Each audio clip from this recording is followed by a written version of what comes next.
અને ધીમા તાપે એને થવા દઈશું. ડુંગળી અને ટામેટાં ચડી ગયા છે તો હવે એમાં મસાલો કરી દઈશું.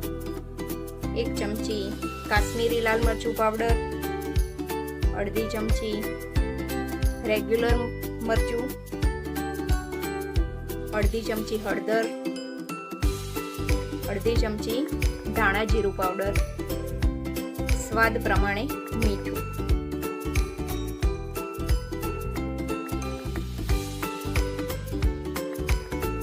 બધા મસાલાને ગ્રેવી સાથે મિક્સ કરી લઈએ.